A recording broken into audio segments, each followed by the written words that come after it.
자, 이제 각각의 메서드들을 하나씩 구현을 해 가면서 하나 구현하고 이제 요걸 테스트하기 위한 메인 클래스 하나 만들고 이런 식으로 이제 계속해서 채워 나갈 거예요.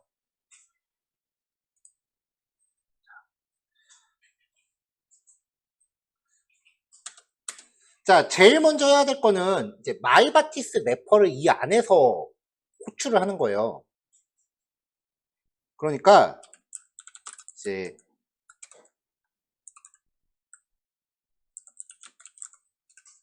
SQL문을 구현하고 있는 매퍼 객체를 생성할 건데 private department 매퍼 객체를 선언을 합니다. 당연히 임포트 해야겠죠.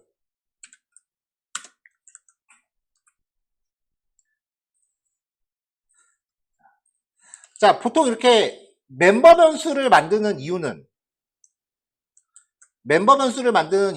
메서드 간에 공유하기 위해서 만든다고 했잖아요. 이게 왜 자꾸 이래?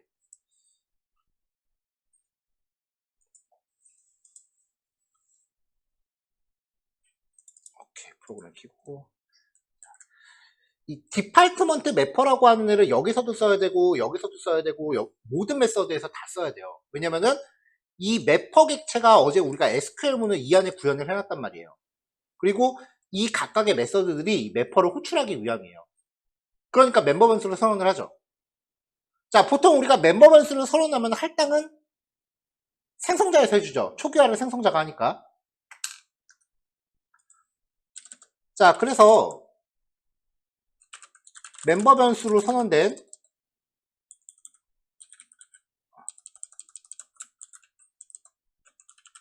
매퍼 객체는 모든 메서드에서 사용해야 하므로 멤버 변수 형태로 선언을 해요. 그리고 멤버 변수는 생성자를 통해 초기화를 하죠. 자, 그러면 public department service impl 이라고 선언을 하는데 이 매퍼를 선언하려면 우리가 어제 이거 어떻게 할당했는지 보자고요. SQL 세션이라는 객체를 만들어서 get 매퍼라는 메서드를 호출했단 말이에요. 그러면 매퍼를 할당하려면 이 SQL 세션이라는 게 필요하죠.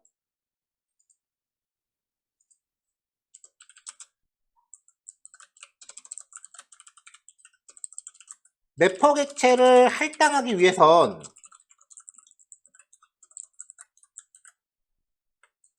마이바티스의 SQL 세션 객체가 필요하므로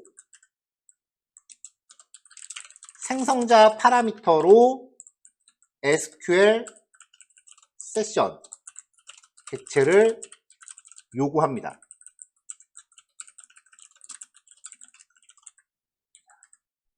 임포트 하고요. 그럼 이제 이 객체를 여기서 할당을 하는 거죠. 그리고 얘는 필요 없고.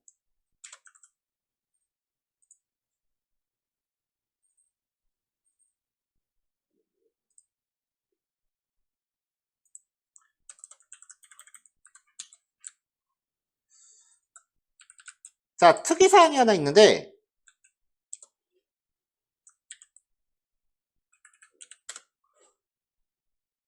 별표가 이게 낫겠다. 스프링에서는 객체 할당이 자동화되므로 생성자 코드는 제거됩니다. 그러니까 이만큼의 코드가 스프링에서는 제거돼요. 스프링에 보면은 이제 객체 의존성 주입이라고 하는 기능이 있는데 우리는 선언만 하면 돼. 할당은 스프링이 무조건 다 해줘요. 그러니까 스프링 하면서는 U를 호출할 일이 거의 없어요.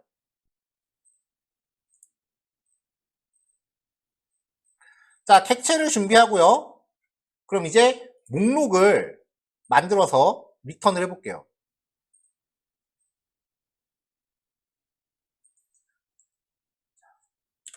이 안에서 이런 형태를 리턴해주는 마이바티스의 기능을 호출하는 거예요.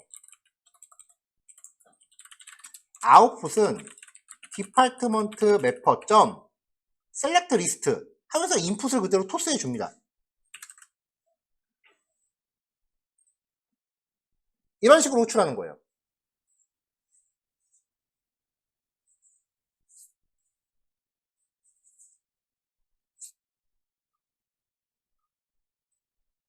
자, 그 다음 상세 조회 한번 해볼까요? 여기서도 아웃풋은 디파트먼트 매퍼 점 이번에는 셀렉트 1이죠. 하나 조회할 거니까. 얘가 파라미터를 디파트먼트 인풋을 요구하니까 이 파라미터 그대로 토스해 주는 거예요.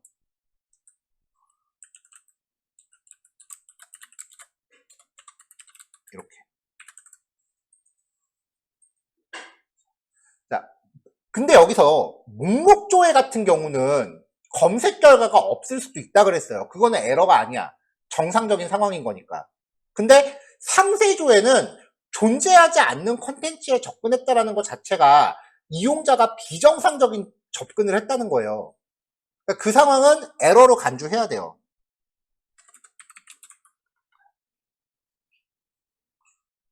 자, 그래서 조회 결과가 없을 경우 강제로 에러 상황으로 처리를 할 거예요. 아웃풋이 널이면 직접 우리가 에러를 발생을 시킵니다.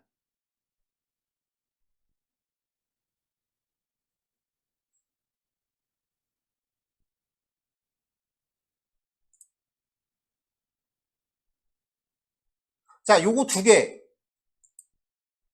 메인 클래스로 만들어 볼게요.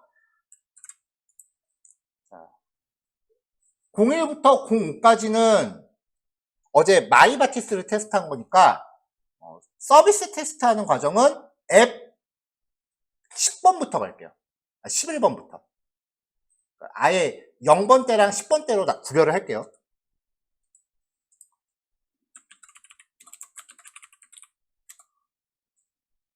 점 자바.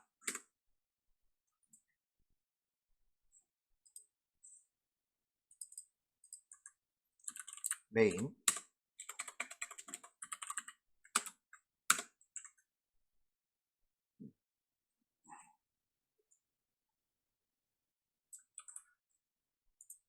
자, 먼저 데이터베이스에 접속부터 합니다. 스프링에서는 이 데이터베이스 접속 처리가 자동화되기 때문에 이 코드는 스프링 가면 제거됩니다.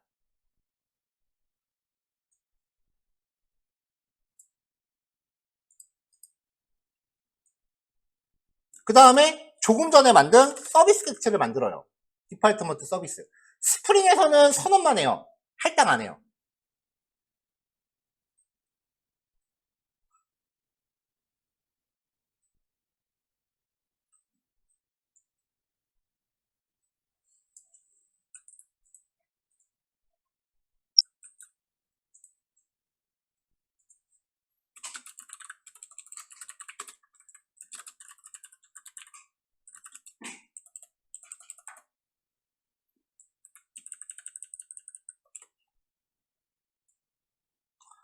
자, 그 다음에 이제 세 번째 단계가 매퍼한테 전달할 파라미터를 구성을 하는 거예요.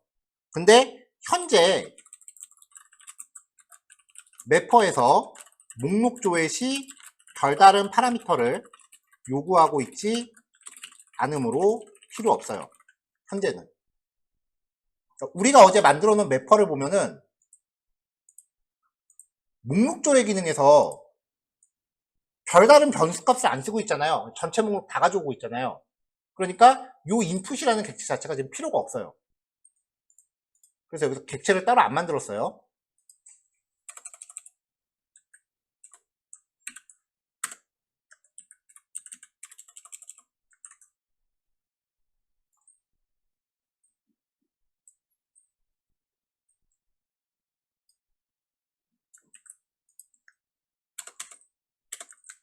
자, 그 다음에 이제 서비스 객체한테 데이터베이스로부터 목록 조회를 요청을 하는 거죠.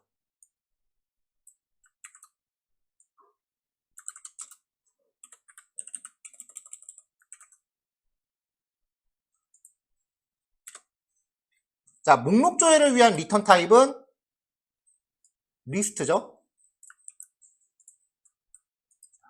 선언을 해요. 리스트의 아웃풋은 널. 임포트, 여기도 임포트.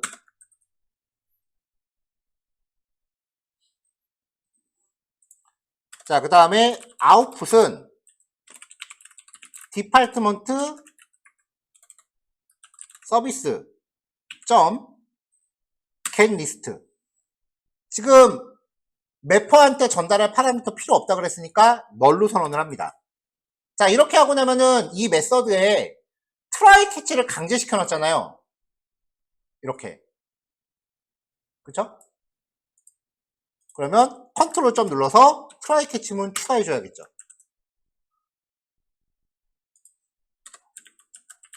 SLF4j 가져오고요.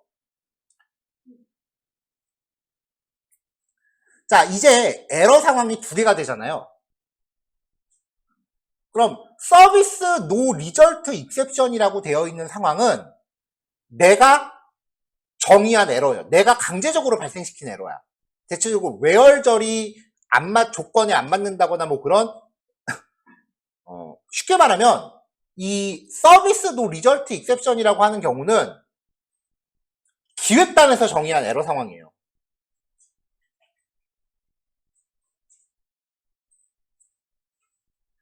이걸 어떻게 표현해야 되나?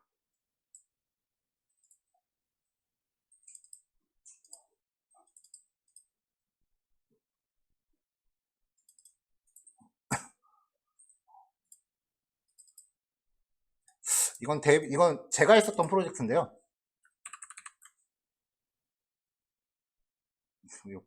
보여주면 안 되는 건데. 화면이 어떤 플로우로 이동한다라고 이렇게 만들어지잖아요. 어차피 뭐 망한 프로그램이니까 상관없겠지, 이거.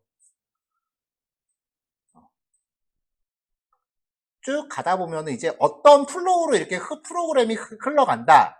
이런 걸 하는데, 이용자가 어떤 행동을 기획단에서 의도한 행동을 하지 않았을 때 이런 식으로 예외 상황을 미리 다 정의를 한단 말이에요.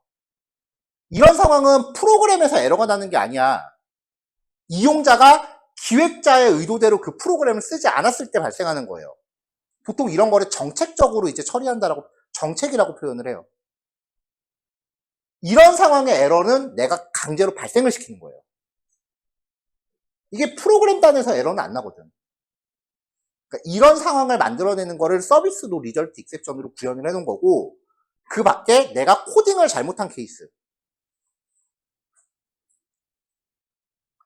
코딩을 잘못한 케이스는 요 익셉션으로 떨어지는 거죠. 그러니까 우리가 일반적으로 알고 있는 에러라는 거는 요거인 거고, 이거는 기획단에서 정의한 정책적인 에러가 빠지는 그 루틴이에요. 그렇게 정해놓은 거예요. 아, 이게 말주변이 없어서 이게 전달이 잘 안 되네. 되게 답답한, 이게 지금 개인적으로 답답해요. 이게 에러 상황이라는 거를 인지를 시켜야 되는데. 그러니까 회원가입 같은 거 할 때 아이디를 한글로 입력이 가능할까 안 할까? 그거 왜 안 돼요? 어차피 입력한 내용은 데이터베이스에 저장되는 거야. 데이터베이스에 인서트 할 때 한글 입력이 안 돼? 안 될 이유가 없어요. 한글 아이디 가능해. 근데 왜 우리는 한글이 안 된다라고 알고 있을까? 만든 사람이 그렇게 정한 거야, 그거. 한글 아이디가 안 될 이유가 없습니다, 여러분. 만든 사람이 그렇게 정한 거야. 그런 상황인 거예요. 프로그램적인 에러는 아니지만 그냥 주최 측의 농간인 거지. 그런 상황을 이제 여기서 처리하려고 하는 거고요. 그래서 일로 빠지면은 무조건 여러분이 코딩 잘못한 거야. 일로 빠지면은 뭐 대체적으로 일로 빠지는 경우는 뭐냐면은 일단은 실행을 했으니까 이 아래쪽에 있는 익셉션 캐치로 빠지겠죠? 코드상에 빨간 줄이 같다라는 거는 이미 실행조차 못 해보는 상황이에요. 문법적인 에러라던가 아니면 그 밖에 다른 상황으로 코드에 빨간 줄이 가 있는 거는 실행도 안 되는 거기 때문에 일단은 여기로 빠졌다라는 거는 실행은 됐단 소리야. 자, 지금 우리가 코딩하고 있는 것 중에 빨간 줄이 없는데 뭔가 잘못할 가능성이 있는 부분. 자바가 올바른지 올바르지 않은지를 검출해내지 못하는 부분은 문자열로 처리하고 있는 SQL문이 유일해요. 그러니까 아이고 서비스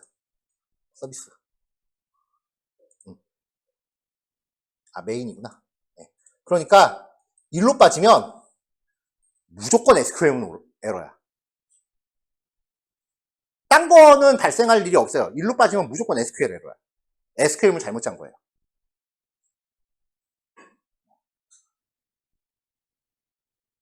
코드의 흐름을 만들어내면은 상황에 따라서 이렇게 코드의 분기를 이렇게 한 갈래 틀로만 이렇게 유도할 수가 있어요.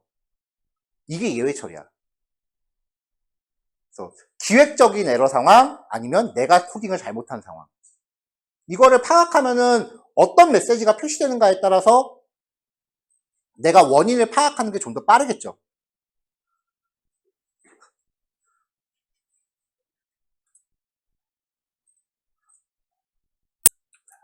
자, 근데 여기서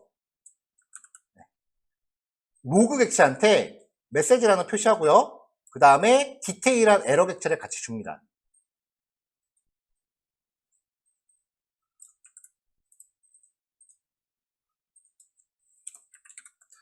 그리고 익셉션은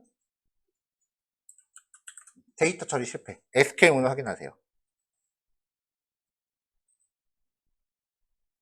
이렇게 분기 처리가 될 수 있는 거죠. 어떤 메시지가 나오는가에 따라서 어디를 내가 유심히 집중적으로 살펴볼지가 결정이 되는 거죠. 자, 그러고 나서 이제 결과 출력하고 접속 해제하면 돼요.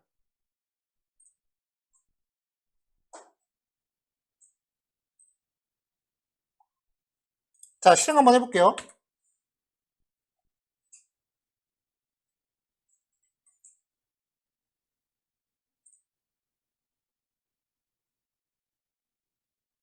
자, 조회 결과 잘 나왔어요. 근데 만약에 매퍼에서 이제 단일행 조회하는 부분에서 SQL문이 잘못됐다. 여기서 만약에 오타를 하나 넣어놨다. 이게 실행되는 게 아니지. 여기지. 오타를 하나 넣어놨다. 다시 실행할게요. 자, 에러가 발생을 했어요. 이걸로 쳐다보기 힘드니까 로그를 보세요. 에러니까 이제 에러 로그에 따로 기록이 돼 있을 겁니다. 아니면 그냥 로그를 열어서 전체를 봐도 되고요.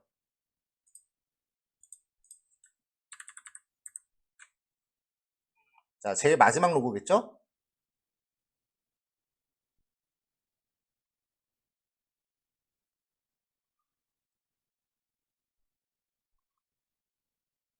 자, 일단 여기 에러가 났어요. 테이블, mysql. 요런 이름의 테이블이 존재하지 않는다. 아까 제가 테이블 이름에서 글자 하나 뺐거든요. 제일 좋은 거는 요 에러 내용을 보고서 내가 바로 한 번에 인지하는 거야. 자, 그러면 이제 수행했던 SQL문이 출력이 되고요. DB에서 전달되는 에러 메시지가 다시 한번 나오죠.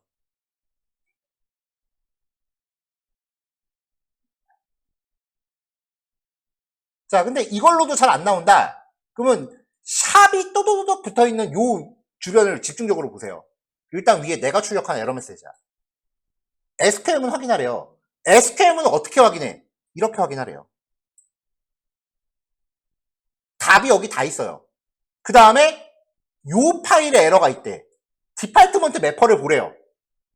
디파트먼트 매퍼 중에 셀렉트 리스트라는 기능을 보래요. 다 알려줘. 로그 파일을 파악하는 게 가장 중요해요.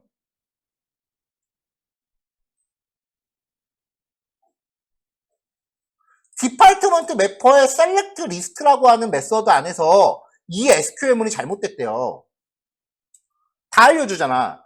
이 소스 파일에 이 메서드에서 이 SQL을 수행하고 있는데 이 SQL문이 이러한 문제가 있대.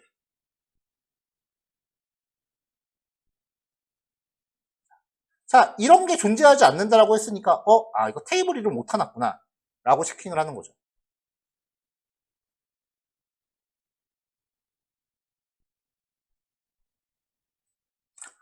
지금 우리가 하고 있는 거를 이제 프레임워크라고 해요. 프레임워크의 개념에 대해서는 이제 스프링 정식으로 시작할 때 더 얘기를 할 텐데, 이런 프레임워크를 사용을 할 때 제일 중요한 게, 제가 제일 중요하게 생각하는 게요, 로그 출력 시스템을 꼼꼼하게 만들어 놓는 거예요. 안 그러면은 프로그램의 규모가 굉장히 커지기 때문에 단순히 자바 메인 클래스 쪼작쪼작 하는 경우가 아니야. 클래스 소스 코드가 여기서 일로 전달하고 여기서 일로, 이게 전달 과정이 되게 깊단 말이에요. 그래서 뭔가 에러가 발생했을 때 내가 에러를 파악하기 위해서 집중적으로 살펴볼 범위를 좁혀야 돼. 안 그러면 프로그램 코드를 10개 이상을 한꺼번에 뒤져봐야 된단 말이에요. 근데 보통 막 시작하시는 주니어 개발자들이 로그 시스템을 굉장히 등한시해요. 왜냐면 눈에 보이는 결과물이 아니거든, 로그는. 그러니까 로그 없이 코딩하다가 문제 나면은 뭐가 에러인지 찾느라고 세어라 내어라야.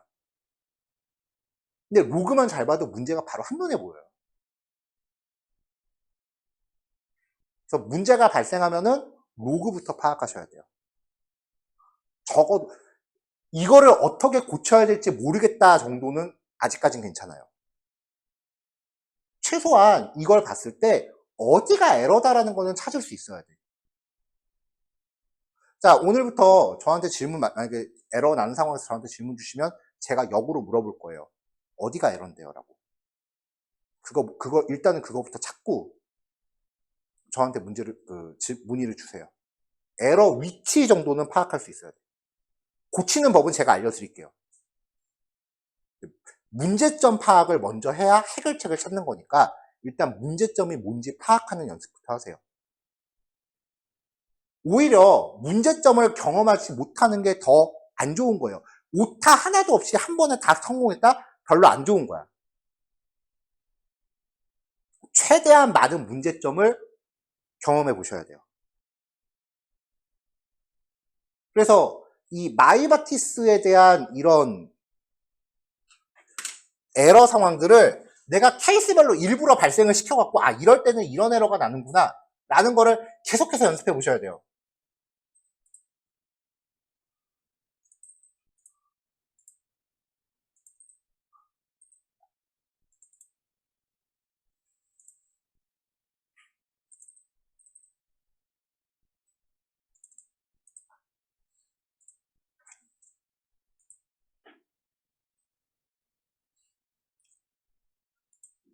자, 매퍼에서 아까 발생시켰던 오타는 제거할게요. 자, 그럼 이제 앱 10번을 하나 복사해서 앱 11번으로 갑니다. 자, 요거까지 보고서 이제 실습을 할 거예요. 자, 클래스 이름 바꿔주고 데이터베이스 접속하는 코드 똑같죠 뭐. 서비스 섹터 만드는 것도 똑같죠 뭐. 자, 근데 이번에는 단일 행조예요. 요 SQL문을 수행하고 싶은 거라고요. 그러면 이 where절에 사용할 학과 번호를 파라미터로 넘겨줘야 돼. 그 파라미터를 넘기기 위해서 디파트먼트 객체를 받고 있잖아요.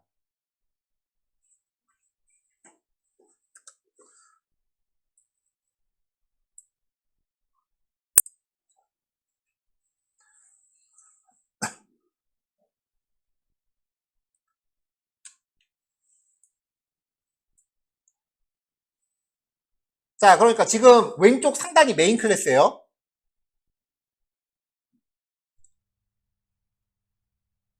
자, 그럼 여기서 디파트먼트 타입의 인풋을 만들어요. 그래서 인풋에다가 set id라고 해서 101 값을 줘요.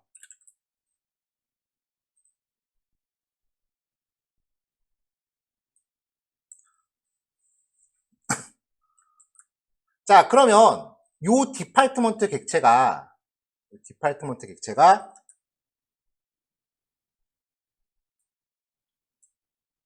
메인에서, 자, 지금은 목록이 아니니까 리스트가 아니죠.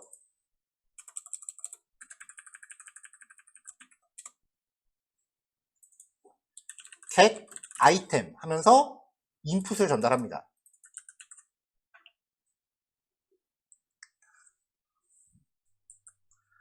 자, 메인에서 내가 101번 학과의 데이터를 조회하고 싶어요. 그래서 인풋이라는 객체를 만들었어.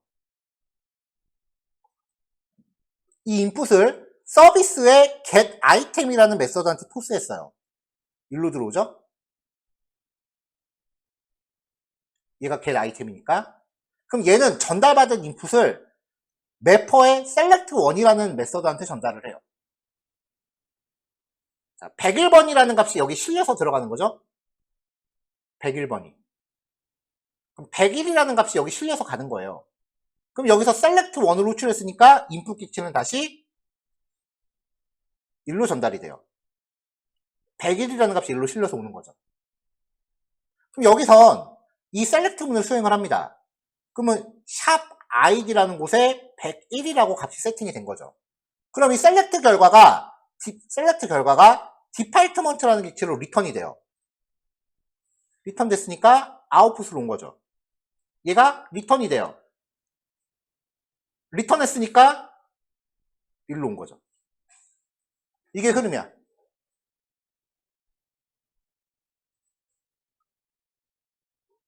데이터 흐름을 놓치면 안 돼요.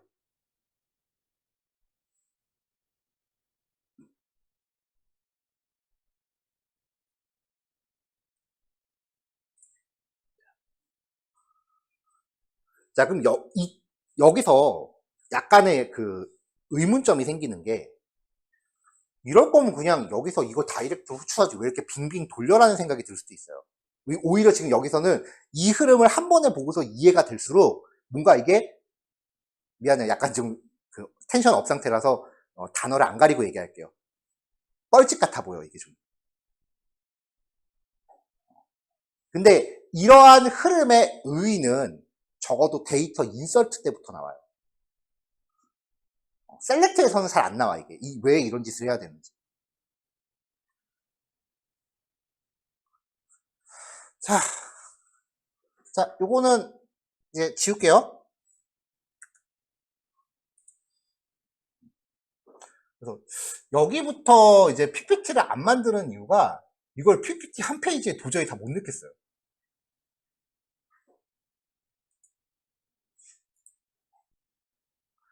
자, 그럼 이제 실행을 해보겠습니다. 자, 101번 학과 데이터 잘 조회됐으니까 조회 결과 출력이 됐어요. 자, 그 다음에 아까처럼 매퍼단에서 SQL문에 뭔가 문제를 발생시켜 볼게요. 자, 컬럼 이름에 오타를 하나 넣습니다. 그리고 나서 실행을 해보면, 자, 에러가 발생했어요. 콘솔에서 쳐다보면은 에러 메시지 같은 게 약간 컬러링이 안 되기 때문에 살펴보기 힘들 수 있어요. 그래서 로그 메시지를 보라는 거야.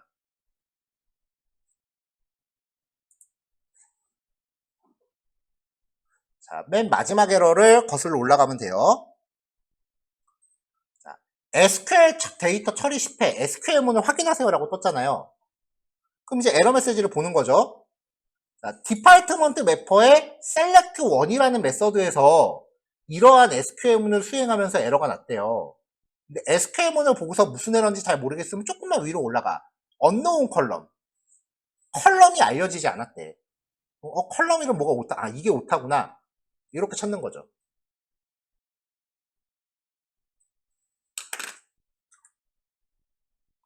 자, 그럼 다시 매퍼 에러 발생시킨 거 원래대로 되돌리고요. 이번에는 학과 아이디를 존재하지 않는 값으로 넣어볼게요. 자, 실행을 했어요. 정상적으로 특별히 에러는 안 났는데 SQL문은 정상인데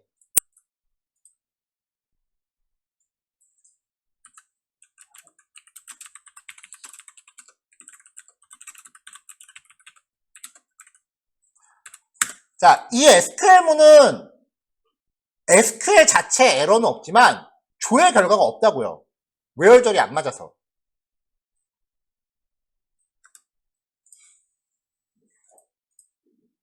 그러면은 로그 메시지를 봤을 때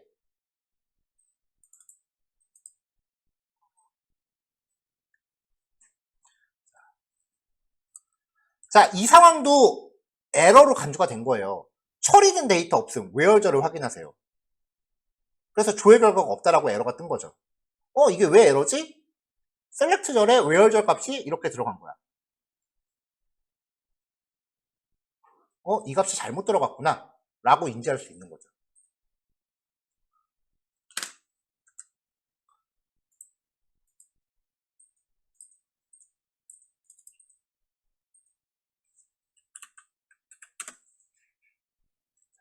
자, 이거를 인지하는 게 왜 중요하냐면은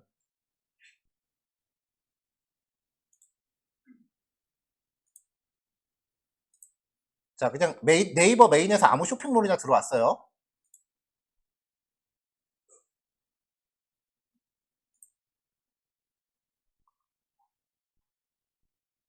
자, 지금 상품 목록이잖아요. 그렇죠? 상품 목록이죠. 이게 데이터베이스에서 목록 조회를 한 거예요. 그걸 이렇게 뿌리는 거야. 그럼 여기서 내가 상세 페이지를 들어갈 거 아니에요. 이렇게. 주소 하나 복사했고요. 그 다음에 여기서도 또 다른 페이지로 갑니다.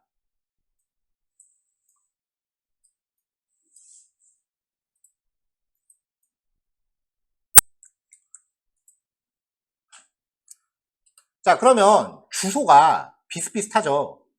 그리고 나서 뒤에 들어가는 요 숫자 값이 해당 상품에 대한 프라이머리 키예요.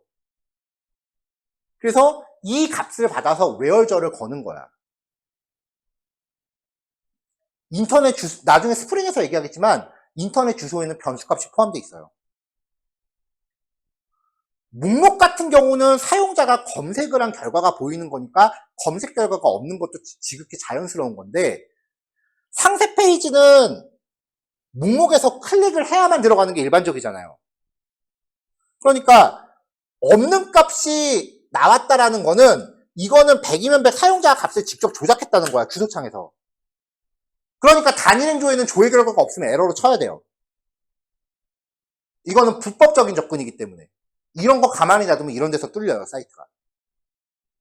그래서 단일 행조에는 결과 없음을 에러로 간주를 하는 겁니다.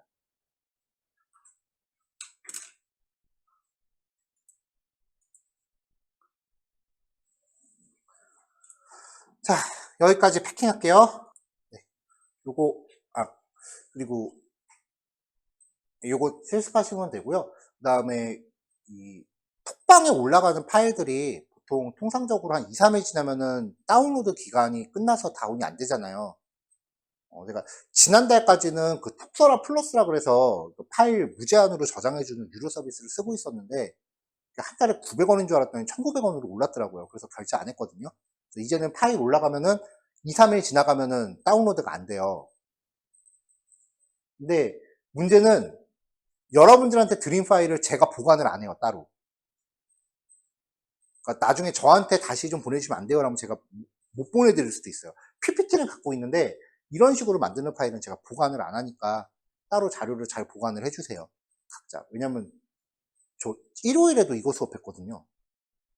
그러니까 똑같은 수업이 계속 비슷하게 가기 때문에 파일 저장을 잘 안 해요. 안 그러면 파일이 너무 많이 생겨갖고. 그러니까 각자 수업 자료는 갈무리 잘 해주세요.